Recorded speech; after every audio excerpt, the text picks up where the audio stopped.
Hello everyone, welcome back to my channel. अभी तक हमने मीन मीडियन मोड के बारे में पढ़ा था। मीडियन में क्यूमुलेटिव फ्रीक्वेंसी, इसके बारे में भी हमने पढ़ा था। तो अब हम देखते हैं क्यूमुलेटिव फ्रीक्वेंसी कर्व क्या होता है। Before that let's revise about cumulative frequency table. For example, मेरे पास क्लास इंटरवल्स और फ्रीक्वेंसीज गिवन है। हमने दो टाइप्स के क्यूमुलेटिव फ्रीक्वेंसी टेबल पढ़े थे, लेस देन टाइप और more than type.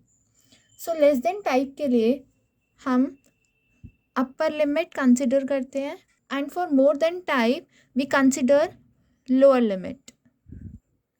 Less than type में हम फ्रीक्वेंसीज को प्लस करते रहते हैं, we keep on adding the frequencies. And more than type में हम फ्रीक्वेंसीज माइनस करते हैं टोटल में से। सो ये बेसिक है हमारा।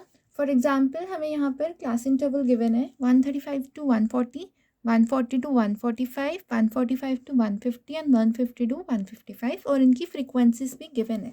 तो लेस देन टाइप में जैसे कि हम अपर लिमिट कंसिडर करते हैं, सो 140, 145, 150 और 155 ये हमारी अपर लिमिट्स हो गई।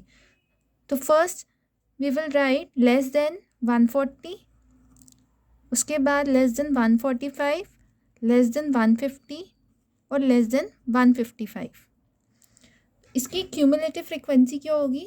हम फ्रीक्वेंसी को ऐड करते रहते हैं। फॉर एग्जांपल, फर्स्ट की है 4, तो 4 लिख देंगे।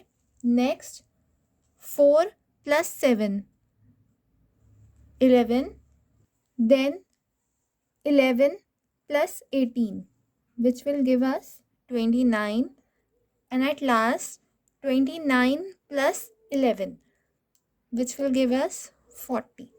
तो ये हमारी क्यूमुलेटिव फ्रीक्वेंसी आ गई ऑफ लेस देन टाइप। दूसरी हमने पढ़ी थी मोर देन टाइप की। So in more than type, more than और इक्वल टू, अब यहाँ पर हम लोअर लिमिट देखेंगे। Lower limit is 135। So first में आ जाएगा मोर देन और इक्वल टू 135, दूसरे में आ जाएगा मोर देन और इक्वल टू 140, सिमिलरली नेक्स्ट में 145 एंड देन 150। अब इसकी क्यूमुलेटिव फ्रीक्वेंसी कैसे फाइंड आउट करेंगे? टोटल जितनी भी फ्रीक्वेंसीज हमें गिवन है इनका टोटल, इसका टोटल 40 है, तो हमारे फर्स्ट में आ जाएगा 40।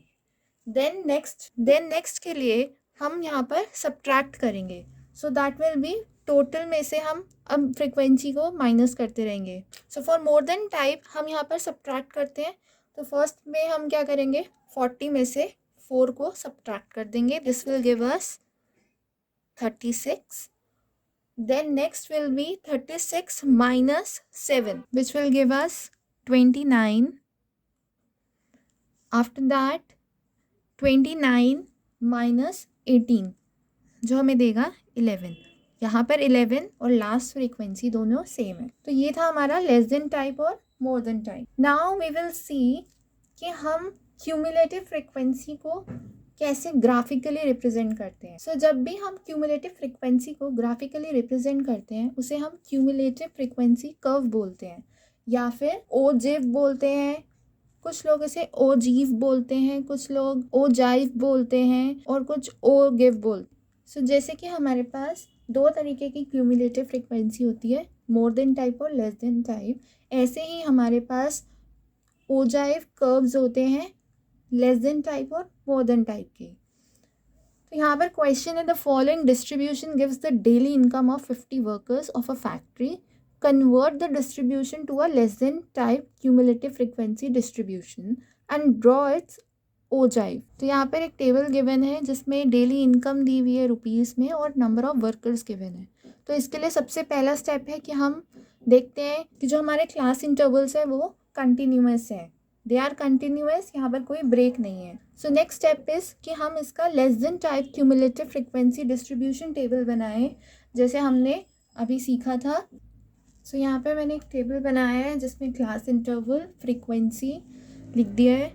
तो लेस देन टाइप के लिए हम अपर लिमिट देखते हैं। तो यहाँ पर अपर लिमिट इज़ 120।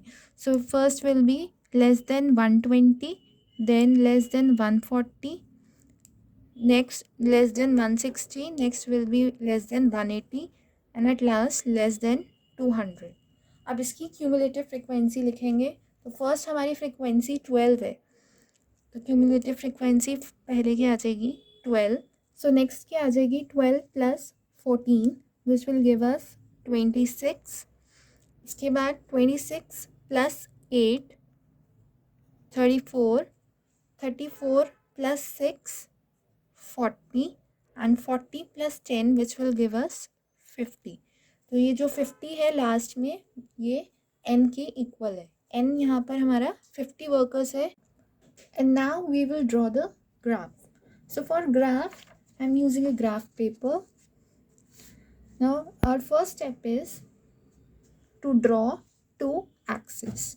सबसे पहले हम ओ एक्स और ओ वाई ड्रॉ करते हैं. So using a ruler I have drawn two axis, x axis और वाई एक्सिस. यहाँ पर हमने ओरिजिन भी मार्क कर लिया है. So first step x axis मतलब ओ एक्स पे हम अपर लिमिट रिप्रेजेंट करेंगे और ओ वाई पे हम क्यूमुलेटिव फ्रीक्वेंसी रिप्रेजेंट करेंगे. Now I have labelled both the axis. So क्योंकि हम ओ एक्स पे अपर लिमिट रिप्रेजेंट करने वाले हैं and in upper limits we have 120, 140, 160, 180, 200. सब में 20 का गैप है. 0 से सीधा 120 हम लिखेंगे. So for this we will mark a kink. Kink is use कि जब हम 0 से सीधा एक बड़ा नंबर लिखते हैं और उसके बाद इक्वल क्लास इंटरवल्स होते हैं. Now after marking the kink यहाँ पर 120, क्योंकि हमें यहाँ पर सिर्फ 5 अपर लिमिट्स मार्क करनी है, फॉर दैट रीज़न मैं यहाँ पर 2 यूनिट्स छोड़ के मार्क करूँगी. सो 2 यूनिट्स छोड़ के 120, after 2 units 140, after 2 units 160, after 2 units 180 and at last again after 2 units 200. ये हमने अपर लिमिट्स मार्क कर दी ओ एक्स पे. Now we have to mark cumulative frequency. So for cumulative frequency curve हम दोनों एक्सिस पे अलग अलग स्केल यूज़ कर सकते हैं. यहाँ पर हमने 120, 140, 160 वाला स्केल यूज़ किया है. Now we will start marking the cumulative frequency on y-axis. So 0 से 5, 10, 15, 20, 25, 30, 35, 40, 45, 50 and 55. Now we will start marking the points. So for 120 less than 120 के लिए हमारे पास 12 है एंड 1 यूनिट को हमने 5 के इक्वल रखा है. So first cumulative frequency is 12. So 12 divided by 5 is 2.4. So 1, 2 and 2.4 will lie here. Next 140. So less than 140 के लिए हमारी क्यूमुलेटिव फ्रिक्वेंसी 26 है. सो 26 will lie somewhere between 25 and 30. अगर 26 को मैं 5 से डिवाइड करूँ यूनिट से आई विल गेट 5.2. मतलब 5 boxes 1, 2, 3, 4, 5 and 0.2. So this point will lie here. Next for 160 less than 160 के लिए 34 को अगर मैं 5 से डिवाइड करूँ आई विल गेट 6.8. मतलब 6.8 सेंटीमीटर. सो आप रूलर भी यूज़ कर सकते हो या फिर बॉक्स काउंट भी कर सकते हो. 1, 2, 3, 4, 5, 6, 6.5 एंड 1, 2, 3. तो ये हमारा 6.8 हो गया. Next 180. For less than 180 we have 40 को अगर मैं 5 से डिवाइड करूँ आई विल गेट 8. मतलब 8 units 1, 2, 3, 4, 5, 6, 7, 8. So this point will lie here. आप देख सकते हैं बिल्कुल 40 के सामने ये पॉइंट है. Next for 200 we have, for less than 200 we have 50. So 50 divided by 5 is 10. So 8, 9 and 10. So this point will lie here. Now for the curve, we have to join these points. So after joining the points, your graph will look somewhat like this. And this is the, और ये हमारा less than ogive है. By using this graph, we can find the median of the data. अब वो कैसे find out करेंगे? यहाँ पर हमारे पास n, जो हमारे पास n गिवन था, that was 50. Total number of workers हमारे पास 50 थे. सो n इज 50. n बाई 2 कितना होगा हमारा? 25. So from the point 25, cumulative frequency में अगर हम 25 देखें और इस पॉइंट को ज्वाइन करें, सो फ्रॉम द पॉइंट 25 हम क्यूमुलेटिव फ्रिक्वेंसी कर्व पे एक डॉटेड लाइन बनाएंगे horizontally and vertically.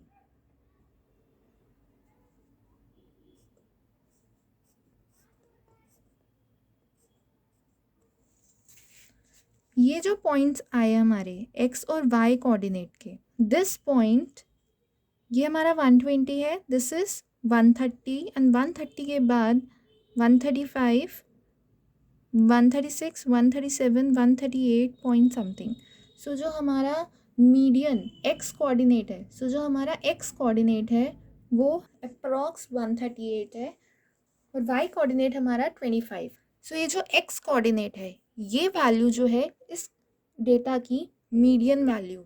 So by the graph हमें मीडियन की वैल्यू पता चल. Now with the same question we will understand the other type of ogive, that is more than type. तो more than type के लिए हम again एक table बना लेते हैं. So for more than type हम लोअर लिमिट कंसिडर करते हैं. सो यहाँ पर हो जाएगा मोर देन और इक्वल टू 100, नेक्स्ट के लिए 120, नेक्स्ट के लिए 140, देन 160 एंड लास्ट में 180. वीडियो को स्टार्टिंग में आपको बताया था कि फॉर मोर देन टाइप हम टोटल में से फ्रीक्वेंसी को माइनस करते जाते हैं. सो हमारे पास जो सम ऑफ फ्रीक्वेंसी है 12, 14, 8, 6 एंड 10 इज 50.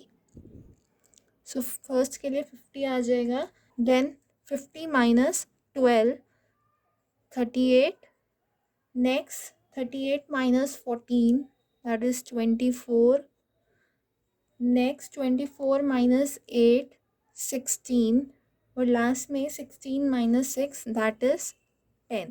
तो यहाँ पर 10 और यहाँ पर 10 दोनों सेम है, दैट मीन्स हमारी कैलकुलेशन ठीक है. Now we will take another graph and let's plot the point. So similar way में मैंने एक्स और वाई एक्सिस ड्रॉ की है. यहाँ पर इनकम इन रुपीज़, यहाँ पर हम एक्स एक्सिस पे लोअर लिमिट कंसिडर कर रहे हैं and y axis पे same cumulative frequency with the multiple of 5. Now let's start plotting the points.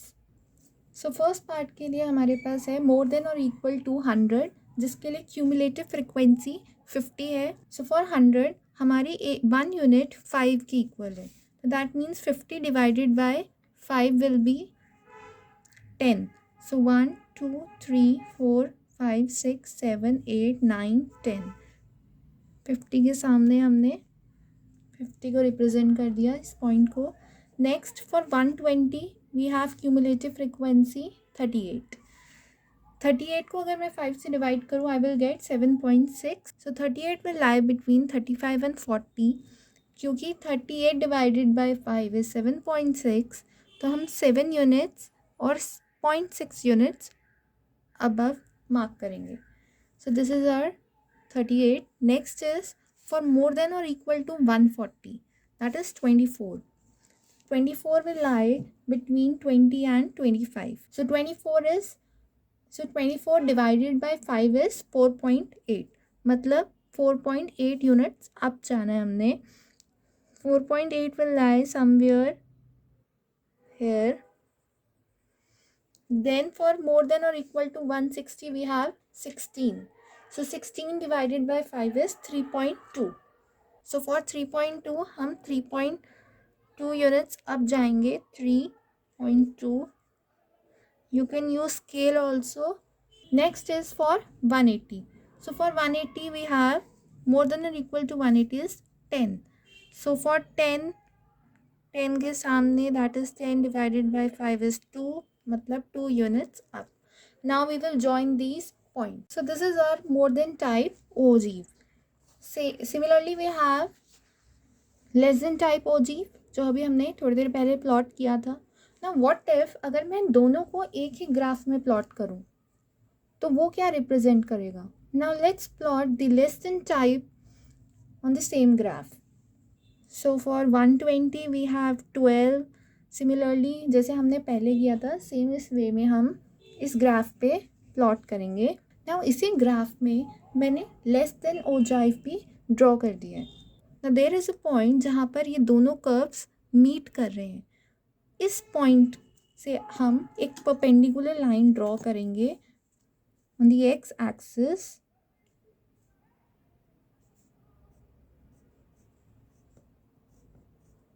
We will draw a dotted line on the x axis. ये जो point है this is 130, 135, 136, 137 and 138. Somewhere between 138 and 139. अगर आप इसे closely देखोगे तो ये 138 से थोड़ा सा आगे है. ये जो पॉइंट ऑफ इंटरसेक्शन है ये हमें बताता है अबाउट द मीडियन. जहाँ पर ये दो कर्व्स मीट करते हैं और हम वहाँ से एक परपेंडिकुलर लाइन ड्रॉ करते हैं ऑन द एक्स एक्सिस, वो एक्स कोऑर्डिनेट जो है हमें क्या बताता है, the value of median. So the median is 138.5 या फिर आप अप्रॉक्स 138 भी बोल सकते हो. आई होप आपको ये कंसेप्ट क्लियर हुआ होगा. Thank you for watching.